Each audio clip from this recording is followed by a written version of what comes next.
Praise the lord. దేవునికి స్తోత్రం కలుగును గాక. ప్రపంచ దేశాలలోను 2 తెలుగు రాష్ట్రాలు ఉంటున్న ప్రజలకును ప్రేయర్ ఈజ్ యువర్ బ్లెస్సింగ్ అని మా యూట్యూబ్ ఛానల్ ద్వారా నజరేయుడైన యేసుక్రీస్తు వారి అతి పరిశుద్ధ నామములో మీ అందరికీ నా వందనాలు తెలియజేస్తున్నాను. ప్రియులారా, మంచిది దేవుని యొక్క జనంగమా, ఈ సమయంలో ఒక ముఖ్యమైన సంగతి గురించి మనము మాట్లాడుకోవాలి. అదేమనగా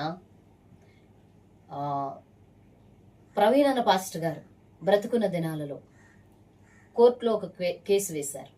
మీలో చాలా మందికి 90% తెలుసు ఆ విషయం. అయితే ఆ కేసు విషయంలో దేని విషయం అంటే, ఎవరికి వాళ్ళే స్వాతంత్రంగా వారి విశ్వాసాన్ని ప్రకటించుకోవటం కోసమై అవకాశం కోర్టు వారు ప్రభుత్వం కల్పించాలని ఆయన ఎంతో ప్రయాసపడి ఈ పని పూనుకున్నారు. ఈ గొప్ప పనిని పూనుకున్నారు. ఆయన దేవుని ప్రణాళికతో, దేవుని ప్రేరేపణతో, దేవుని ఉద్దేశంతో ఈ ఉన్నతమైన పనిని పూనుకున్నారు. ఆ సంగతి మనందరికీ తెలుసు. ఈ రోజే కోర్టు వారు తీర్పిస్తున్నారని కూడా మనం విన్నాం. ప్రియులారా, దాని విషయంలో చాలా మంది దైవసేవకులు ఎంత ప్రయాసపడుతున్నారంటే, నిజంగా దేవుడు వారిని మరి బలపరచాలి, ఇంకా బహుగా వారిని వారి కుటుంబాలని దేవుడు దీవించాలి. ప్రియులారా, అయితే ఈరోజు కోర్టు వారిచ్చే తీర్పు మీదే మన సేవా పరిచర్య కానివ్వండి, లేకపోతే ఎవరి విశ్వాసం వాళ్ళు ప్రకటించుకునే విధానం కానివ్వండి, ఏదైనా ఒక స్వాతంత్రం అంటూ ఏర్పడి ఉందని మనందరికీ తెలుసు. ప్రవీణ్ అన్నగారు ఈ గొప్ప పని పూనుకున్నారు కనుక దేవుడు ఆ పనిని సఫలం చేయాలని మనందరమే ప్రార్థన చేశాం. మా వంతు మేము 2 ప్రార్థనా గ్రూపుల్లోనూ, అలాగే వ్యక్తిగత ప్రార్థనలోనూ మా వంతు మేము చేశాము. మీరందరూ కూడా మరి ఈ సంగతి తెలిసిన ప్రతి ఒక్క బిడ్డ కూడా దేవుని సన్నిధిలో ప్రార్థించారని నేను నమ్ముతూ ఉన్నాను. మరి అందరి ప్రార్థన దేవుడు ఆలకించి ఈరోజు ఒక అద్భుతం చేయాలి. ఎందుకంటే ప్రవీణ్ అన్న పాస్టర్ గారు ఒక పనిని పూనుకున్నాడు. అది గొప్ప పని. అందుకనే ఆయన నిమిత్తమై దేవుని యొక్క వాక్యాన్ని మనం చదువుకుందాము. నాకెందుకో తెల్లవారుజాం ప్రార్థన చేసేటప్పుడు ఈ వాక్యము నన్ను బాగా బలపరిచింది. అంటే కొంచెం బాధగా, దిగులుగా, అన్నలేరు కదా డాడీ, ఈరోజు అన్నుంటే ఆ అన్నతో పాటు ఇప్పుడు ప్రయాసపడే దైవసేవకులు కూడా మరి ముందుకు వెళ్ళేవారేమో. అన్నలేరు, అన్నలేని లోటు ఇది, అన్న ప్రయాసపడింది కదా ఇది. చాలా మంది దైవసేవకులు ఎంతో ప్రయాసపడుతున్నారయ్యా. వీరు అన్న కూడా, అన్నుంటే అన్న కూడా మీరందరూ కలిసి ప్రయాసపడేవారు. అయినా దేవుని యొక్క ప్రణాళికను మనం గుర్తుపట్టలేం.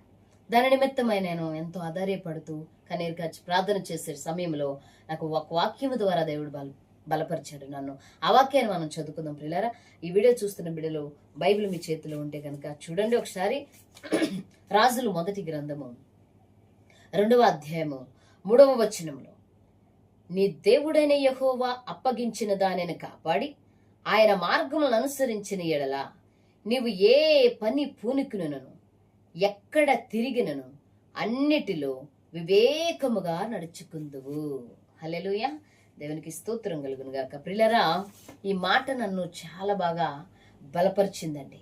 ఆధారపడుతున్న నేను భయపడుతూ, బాధపడుతూ, ప్రార్థన చేస్తున్నా, ఎంతో వేదనకు కృంగిపోయినా, మరి ఆ సందర్భంలో ఉదయకాల సమయంలో ఈరోజే కదయ్యా నీ సేవకుడు గొప్ప పనిని పూనుకున్నాడు, గొప్ప బాధ్యతను నెత్తి మీద వేసుకున్నాడు.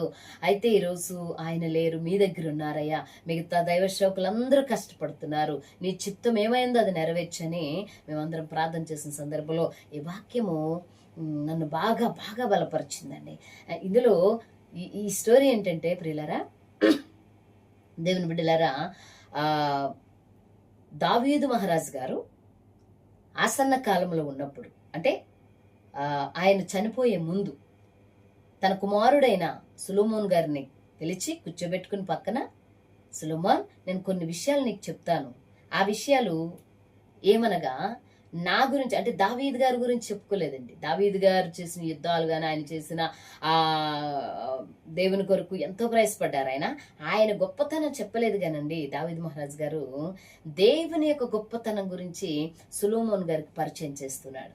దావీదు గారు, సొలొమోనా, నేను ఇలా చేస్తాను, నేను అలా చేస్తాను, నేను ఇన్ని చేశాను, ఇన్ని బలకార్యాలు చేస్తాను, అది చే ఇది చేయని దావీదు మహారాజు గారు చెప్పలేదు. కానీ ప్రియులారా, ఆయన దావీదు మహారాజు గారు సొలొమోన్ గారికి పరిచయం చేసిన ఆ సంగతి ఏంటంటే, అయ్యా ఇదిగో నీ దేవుడైన యెహోవా నీకు ఒక పని అప్పగిస్తాడు. నాకు అప్పగించిన దానిని నేను ఇప్పటి వరకు చేశాను. అయితే నీకు అప్పగించిన పనిని నీవు దానిని కాపాడాలి. మొదటిసారిగా ఏం చేయాలి? కాపాడాలి.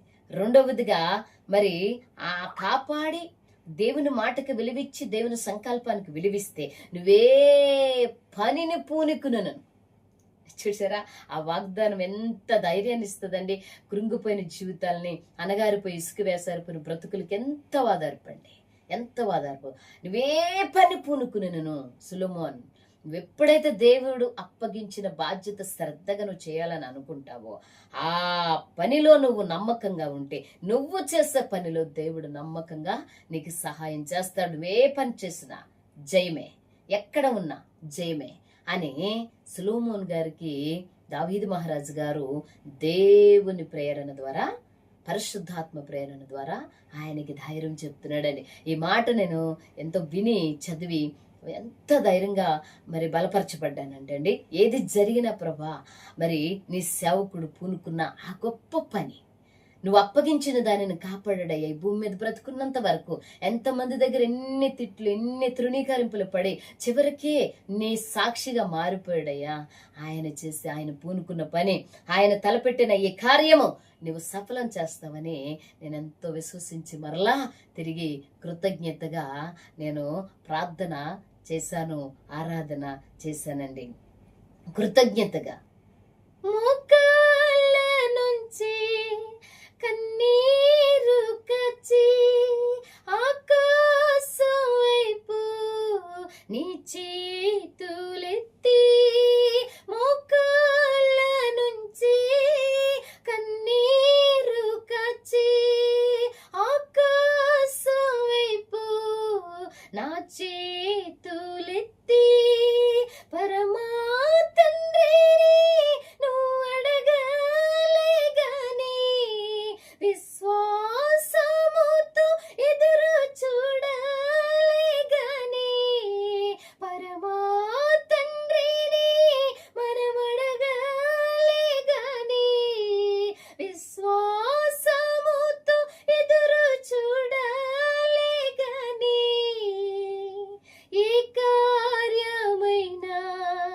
చేయకపోడు నీ జీవితాన్ని ఉద్ధరించు వాడు. ఏ కార్యమైనా చేయకపోడు నా జీవితాన్ని ఉద్ధరించువాడు. ఆరాధన మీకే ఆరాధన, నా ప్రార్థన విన్నందుకు స్తుతి ప్రార్థన.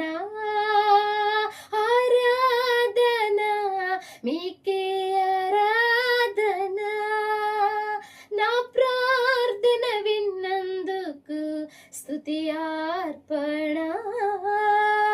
ఆరాధన మీకే ఆరాధన, ప్రవీణన్న ప్రార్థన విన్నందుకు స్తుతి అర్పణ. ఆరాధన మీకే ఆరాధన, ప్రవీణన్న ప్రార్థనను విన్నందుకు స్తుతి అర్పణ. మోకాళ్ళ నుంచి కన్నీరు కాచి ఆకాశం వైపు మన చేతులెత్తి.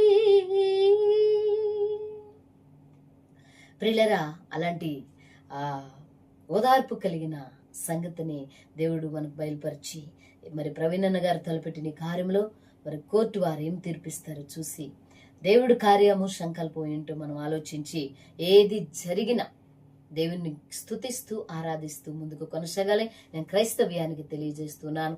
మరి ప్రవీణన్న గారు తలపెట్టిన ఈ కార్యంలో ప్రయాసపడుతున్న ప్రతి దైవ సేవకులకి కూడా నా కృతజ్ఞతలు చెప్తున్నాను దేవుని పేరట.